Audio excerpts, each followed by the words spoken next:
Much of whether a coup or mutiny will be successful depends on the element of surprise. They are not situations where two large militaries face off on opposite sides of the battlefield, where surprise is helpful but will not save you when you are vastly outnumbered. Instead, coups and mutinies are ticking time bombs. They can be won or lost in a matter of hours. Catch the leader off guard, arrest him, take control of a few pressure points in the capital, and checkmate, you can now declare yourself the king. At that point, it is up to everyone else to unseat you, and that is a risky decision for any of your potential opponents to make. So they may just fall in line. It could still take a few weeks for the situation to stabilize, but the hard part is over. With that in mind, we now have a better idea of why the Wagner opera failed. The new details come from reports in the Wall Street Journal and the New York Times. If true, emphasis on if, a very fun point that we will come back to later, the problem was surprise, or lack thereof. It appears that Russian intelligence uncovered Yevgeny Prigozhin's plot to usurp power from the Ministry of Defense. This forced Wagner to accelerate its plans. However, Russia foiled the initial step, and although Wagner captured Rostov-on-Don with surprising ease, the group lacked a contingency plan. This led to the unscripted scramble to Moscow and the mutiny's end. But the details are more complicated. Today, we are going to cover the basic background behind the intelligence reports, what the intelligence reports claim, how it makes sense of the observed truce, how it strangely makes Russia appear weaker than it did before, and a fun theory about the authenticity of the report.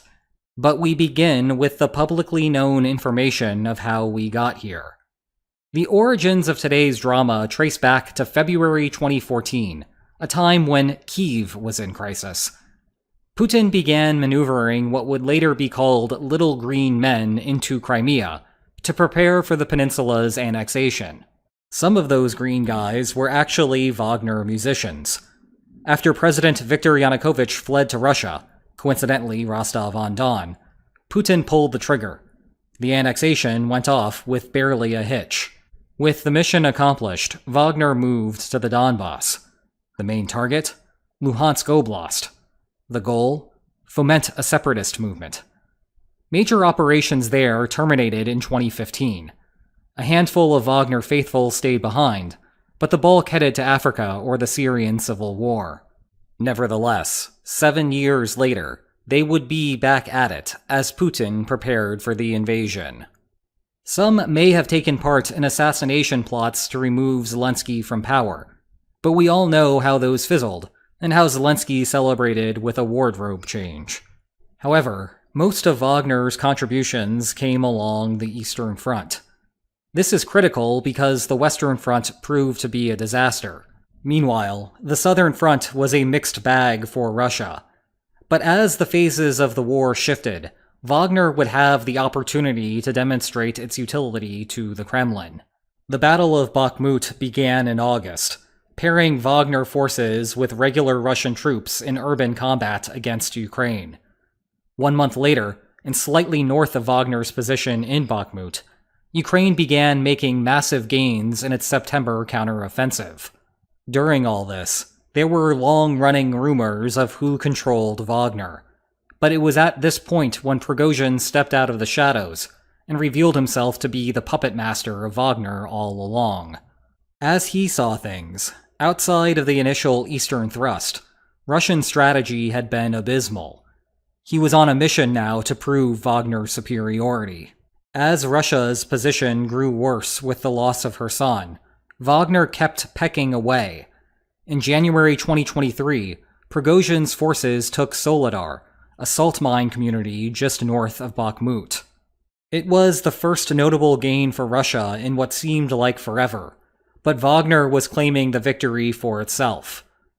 Around this time, it is plausible that Prigozhin realized that he had an opportunity to advance his political career.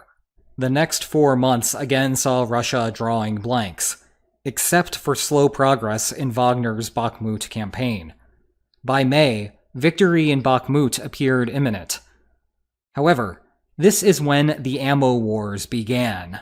Prigozhin released a series of social media tirades, accusing the Russian Ministry of Defense of withholding the vital supplies that Wagner needed to complete the job. If that did not change, then Wagner would withdraw from Bakhmut, leaving the Russian regulars to fend for themselves. All of the progress from the last 6 months would be put in, well, jeopardy. There are 4 non-mutually exclusive interpretations of what happened here. First, Prigozhin's assessment is correct. After all, it would not be the first time that the MOD made significant errors during the war. Second, the MOD faced a trade-off. Ukraine's counterattack was on the way, and rationing decisions may have gone against Wagner. Third, Prigozhin's public pivot arose suspicions that he had plans to go rogue. Finally, Wagner was not actually bullet-starved. Rather, Prigozhin was stockpiling ammunition for the opera he was about to conduct. Regardless, Wagner and Moscow got back on the same page, at least temporarily. Bakhmut subsequently fell, further bolstering the Wagner narrative. However, then the MOD apparently felt that preemptive action was necessary. In June, it drafted orders for all mercenary groups to sign MOD contracts. This would effectively mean the end of Wagner, so Prigozhin passed. By June 10th, if he had not made up his mind already, Prigozhin decided to make a play. Now we can get into the details of the new intelligence reports. The source is an American intelligence official. Keep that in mind as we get deeper into the analysis. The main villains in Prigozhin's eyes were Minister of Defense Sergei Shoigu and Chief of Staff Valery Gerasimov, whom Prigozhin saw as weak bureaucrats whose incompetence and corruption had turned the invasion into a disaster. But an opportunity arose nearby. Rostov-on-Don was the main hub of the war effort, and through the normal course of business, both Shoigu and Gerasimov were planning to visit there at the end of June. The city conveniently borders Donetsk, where Wagner troops were resting following their victory in Bakhmut. Thus, Wagner could blitz to Rostov-on-Don and capture the pair. What would happen next is ambiguous. Perhaps throw them in a cell and then hold them prisoner? Try them in a mock military tribunal? Force action from Putin to dismiss them? Regardless of the mechanism, this was a low-level coup times 2, or more precisely, a mutiny. Either way, surprise was key. Successfully capturing the pair would shift the status quo outcome in favor of Prigozhin. That part might be especially important in trying to remove Shoigu, who was Putin's longtime vacation pal. However, the FSB was there to rain on Prigozhin's parade. 2 days before the Wagner plot was to begin, Russia's main security agency learned of it. The silver lining for Prigozhin was that he had been tipped off that the FSB knew. How the knowledge disseminated either way is unclear. Much of the speculation falls on Sergei Surovikin, commander-in-chief of Russia's aerospace forces, and briefly the commander of the overall invasion, as Russian forces withdrew from Kherson in November of 2022. It is possible that Prigozhin alerted Surovikin to the plot, and then Surovikin informed the FSB. After all, his air force seemed like the only entity interested in slowing down the Moscow convoy, with the casualties to underscore that point. However, Surovikin and Prigozhin may be friendly with one another, and a yet more recent report indicates that Surovikin was secretly a member of Wagner. Perhaps the FSB, not knowing the connection, informed Surovikin about the plot, and then Surovikin forwarded the message to Prigozhin. If so, why the Air Force then fired on Wagner is unclear. Regardless, the plot was spoiled, and Prigozhin knew that he had been found out. He now faced a dilemma on what to do. But rather than stay the course or just give up, Wagner accelerated the plot. On June 23rd, Prigozhin released a video that essentially outlined his public case against the Ministry of Defense. Later that day, he released a second video accusing the MOD of bombing his troops. Real, imagined, or false flag, this became Prigozhin's call to arms. Wagner sprinted to Rostov-on-Don. The city fell without a fight early the next morning. But Shoigu and Gerasimov? Well, they vanished into thin air. Perhaps the FSB let them in on the secret. Perhaps Wagner's accelerated timeline was just too rushed, leaving the pair in a position where Prigozhin could not imprison them. Or perhaps they just got lucky. Whatever the case, the climax of Wagner's opera had no audience, apparently without a contingency plan, and perhaps surprised at how easy they took Rostov-on-Don. Wagner troops sped off toward the capital. But somewhere past the halfway point, Prigozhin realized that Moscow was a different beast. With Belarusian President Alexander Lukashenko's exile offer in hand, he went safe and chose the exit strategy. Those are the reports. Let's cut through them now and look for the deeper implications. Presumably, by the time the convoy had departed, Putin knew that Prigozhin held a relatively weak hand outside of Rostov-on-Don. However, the optics of Wagner making it all the way to Moscow would have been terrible, even if the mutineers were near certain to lose. Perhaps under ordinary times, he would have preferred rolling the dice to giving Prigozhin a path to exile. But we do not live in ordinary times. Meanwhile, Prigozhin was in too deep to walk away without some assurances, so we got the deal that we observed, and maybe more if Shoigu or Gerasimov were to suddenly lose office. Despite Putin's apparent Moscow fortress, the rest of the opera must be very concerning to him regarding the stability of his regime. If the FSB had even a small amount of advanced knowledge of the plot, it seems that Prigozhin should not have gotten as far as he did.